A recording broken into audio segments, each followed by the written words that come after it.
अरे दांते से कटल सही हो गलिया हो टमाटर जैसा। तो तू लोग गाने सुनता लोग ना अभी। आज हमें के जो टॉपिक बा आज मैथ में का बा। आज मैथ में का पढ़ल का आज मैथ में का पढ़ल सिंपल इंटरेस्ट। सिंपल इंटरेस्ट में जीवन जो मूलधन ब्याज दर ये सब का होला एकरा बारे में जानल जाई। आ जान के ओकरा बारे में तो सबसे पहले जाने से पहले नु का देखल जाए अगर फार्मूला देखल जाओ काश कि जब परीक्षा में आवेला नु तो ढेर आदमी के टेंशन होला कि अरे मैथवा कैसे बनी। तो मैथवा जो शॉर्टो से बनेला वो मैथवा फार्मूले बनावल जाला और फार्मूला जब तक ना याद रही तार लोग के तो बड़ा दिक्कत होई। ठीक बा तो यही दिक्कत के दूर खातिर तो तू लोग ये क्लास ले जुड़ल बा लोग रोजीना तार लोग के वीडियो देखत हो लोग हम जानते नहीं। तो आज हमें क्या पढ़ली सिंपल इंटरेस्ट में जितना फार्मूला होला ओकरा के इकाई के सब जानल जाओ धीरे धीरे। ठीक बा तो देखो हमें के जीवन जीवन हमें के जिंदगी बढ़ुए जिंदगी तो ढेर दिन के नहीं खे जानते बोलो खूब जाई तो 60-70 ये रेला पर जाई ओकरा बाद तो दांत तो झड़िए जाई। तो जब दांत तो झड़ जाई तो जब दांत तो झड़ जाए अभी तो दांत जामल बहु हमी के तो अब ई उम्र में हमें कुछ खाए के मन करी का खाए के मन करी केनहू जाए के मन करी केनहू रहे के मन करी।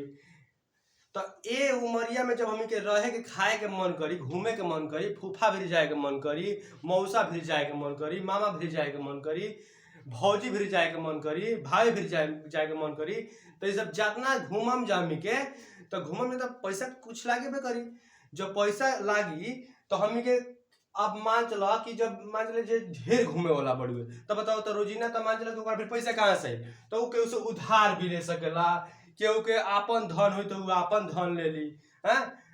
तो इमे जितना ही सब आई उधार उधार सब एकरे में मिक्सिंग हो रहा है। ठीक बा तो हम के आज फार्मूले पे बात कर लियो सीधे सिंपल इंटरेस्ट में। ठीक बा सिंपल इंटरेस्ट में आज बात कर लियो चलो जाओ बात कर लियो धीरे धीरे तो साधारण ब्याज में सिंपल इंटरेस्ट के साधारण ब्याज। ठीक बा सिंपल इंटरेस्ट मतलब साधारण ब्याज में जितना सवाल अगर पूछा था एग्जाम में अगर तो देखा था रेला पे अगर पूछा था जो ना एग्जाम में जा जेला पर देखा था उठा उठा कर रेला पर देता हुआ है पूछा तो सवाल अब वही में यदि लेकिन जा लेकिन याद करता हो वही में फार्मूले भुलाता हो तब यही दूर करे खातिर हम तालो आज ये वाला टॉपिक लेके आए भाई कि लड़का टॉपर मारा सर है।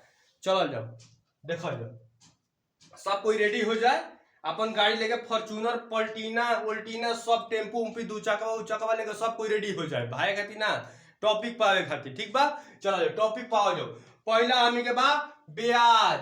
साधारण ब्याज में पूछी कि ब्याज के सूत्र भाई बताओ ब्याज के तो साधारण ब्याज हमी के होला का होला मूलधन गुने समय मूलधन गुने मूलधन आज हम के मेन का पढ़ते हैं सूत्र पढ़ते हैं जा आ एकरे पर बनावल जाए अगले दिन मैथ समझ में होता। आज फार्मूले पढ़ल जाओ आज मूलधन गुने समय गुने आ दर आ बाटा में 100 का होई 100 हिकरा के भुलाए के नहीं खे ई भुला जी बोलोग है देखा 100 के नोटवा पर देखला के कर टकला जगह टकला बराबर नहीं खे काम करना में बताओ लोग तनी महात्मा गांधी ऐसा काम को चल भवन बिगड़ल से बिगड़ला बढ़िया से बढ़िया काम को चल भवन तुमको नोट पर नाम छपा गल नाम का उनको पूरा चेहरे छपा गल चश्मा लगा के बताओ तो टकला बाबा क्या हो महात्मा गांधी। तो 100 कमी के छोड़े के रहिए तो का लिखा ब्याज बराबर होला मूलधन गुने समय गुने दर बटा में 100 समझ में आवता। अब देखो अगले सूत्र पर आगे करके लिखल जल्दी सब पॉइंट बनाओ चलो जो फार्मूला लिखा होता विशेष ध्यान दिया लो। ठीक अब आई तार लोग के मूलधन बराबर है यदि मूलधन तार लोग के पूछी मूलधन तो घबराए के नहीं का कहे के बा खुश हो जाए के बा कहे के बा कि भाई मिश्र धन बड़ा नेगो मिश्र धन आगुने 100 समझ में आवता 100 ओकरा बाद 100 आ प्लस दर गुने समय इतना हमें क्लियर होकर चल जाता हुए है दर गुने समय चाहे हम ये लिख सकें यदि फार्मूला ना है तो समय आगे भी लिख सकें जा समय गुने दर तो हम आज विश्वास करते नहीं कि यदि हमें फार्मूला याद हो जाए, हमें के टॉपिक दिमाग में बैठ जाई, तो अभी क्यों ना मैथ हिली डुली ना तब मारे को धिया जाई, धुआं हो जाए।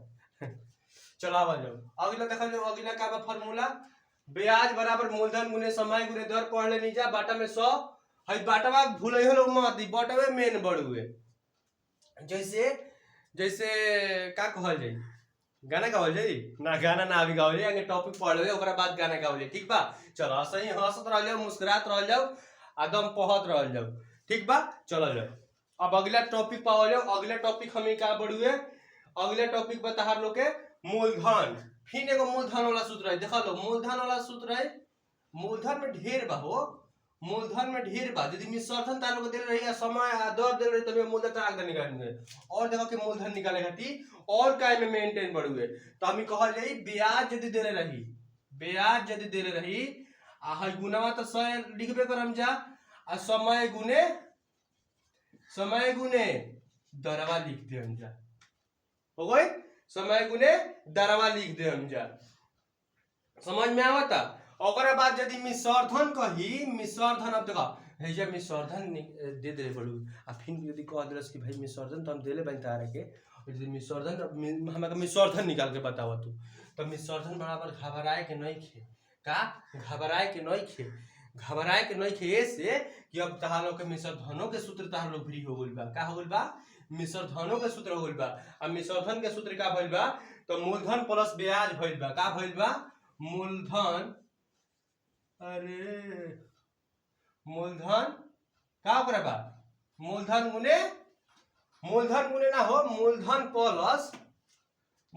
प्लस दर, ठीक है मूलधन प्लस दर, दर एक मिनट, दर मत लिखल हो, दर तो का करे मिश्रधन नो एकरा में ब्याज डालो, का हो जाई ब्याज, ठीक। और ये इम्पोर्टेंट है, सब लिखल चलो कॉपी पा अपन, जावन बिटो रोजीना जब क्लास करता हो लोग तो रोजीना उड़ावत रह लोग, आ डेंजर मैथ बनावल जाई, तब देखल जाई कहां कहां हमें के रुकत आइन जा, उहो देख लेवल जाई।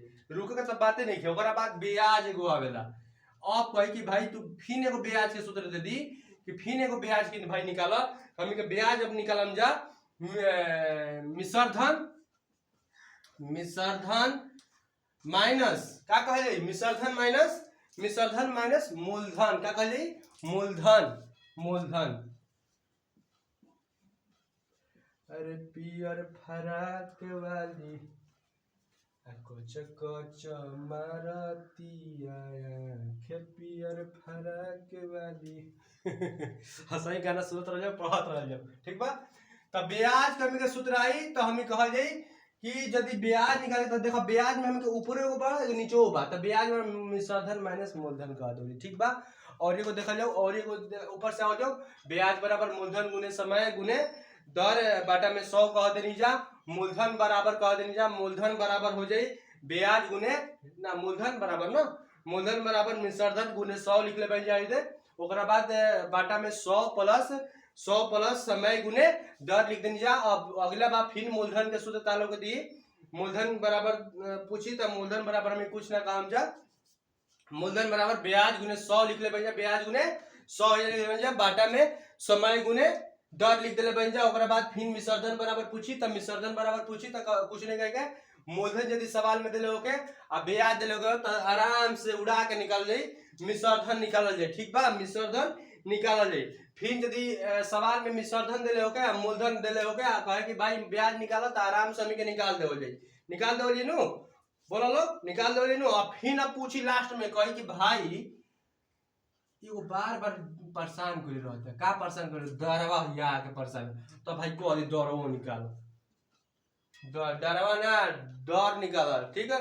तो डर निकाले खातिर अब तहार लोग घबराए के नहीं खे, घबराए के ऐसे नहीं खे कि ये में का लिखल जाई मूलधन गुने 100 लिखल जाई, का लिखल जाई मूलधन गुने 100 ना हो, मूलधन गुने 100 ना ब्याज गुने 100 लिखल जाई, का लिखल जाई ब्याज गुने 100, ब्याज गुने पियाज ना ब्याज गुने 100, ब्याज गुने 100। और ओकरा बाद कह जाई कि बाटा में मूलधन गुने समय लिख दो जाई, तो हम ही काम तमाम ना हो, हमें के मैथ के काम तमाम हो जाई, हमें के थोड़े हो ठीक बा, हमें कभी जिए के पड़ुए। ठीक, अब कौन जा मूलधन, मूलधन ओकरा बाद मूलधन गुने समय कह देवल जाई, मूलधन गुने समय कह देवल जाई। तो ऊपर से खाली झाका मारतावल अपन अपन दौड़ा के नजरिया, आ नजरिया दौड़ावल जाए आरामे से, न तो कुछ घटना घट जाए नो तो फिर गड़बड़ हो जाई। ऊपर से तनी धीरे धीरे धीरे धीरे धीरे धीरे आवल जाओ, तनी ले ले तनी दूसर का मरकारा बा, तब तनी और तनी पॉइंटर बना मजा आई। चलो ब्याज बराबर पूछी तो मूलधन गुने समय गुने दर बटा में 100 कहम जा। ओकरा बाद मूलधन बराबर पूछी तो मिश्रधन गुने 100 कहम जा, आ बाटा में 100 प्लस समय गुने दर कह दे हम जा। और ओकरा बाद फिर मूलधन के सूत्र पूछी तो कुछ ना कहम जा, ब्याज गुने 100 कहम जा, बाटा में समय गुने दर कहम जा।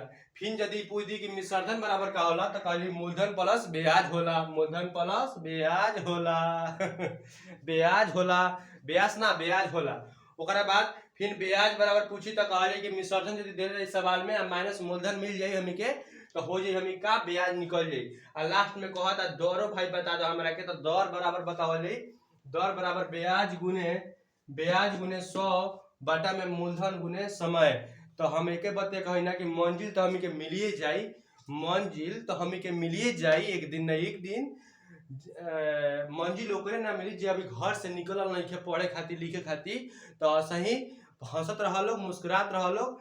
आ एक बात कहम कि पढ़ाई के रेगुलर दम रखे के बा हमी के, आ तब हमी के दम आगे बढ़ल जाई। ठीक बा, तो सही हंसत रह लोग, मुस्कुरात रह लोग, आ घर परिवार सब मस्त व्यस्त सुखी संपन्न रह लोग। मिले दी अगला वीडियो में, और सही टाटा बाय बाय, जय हिंद।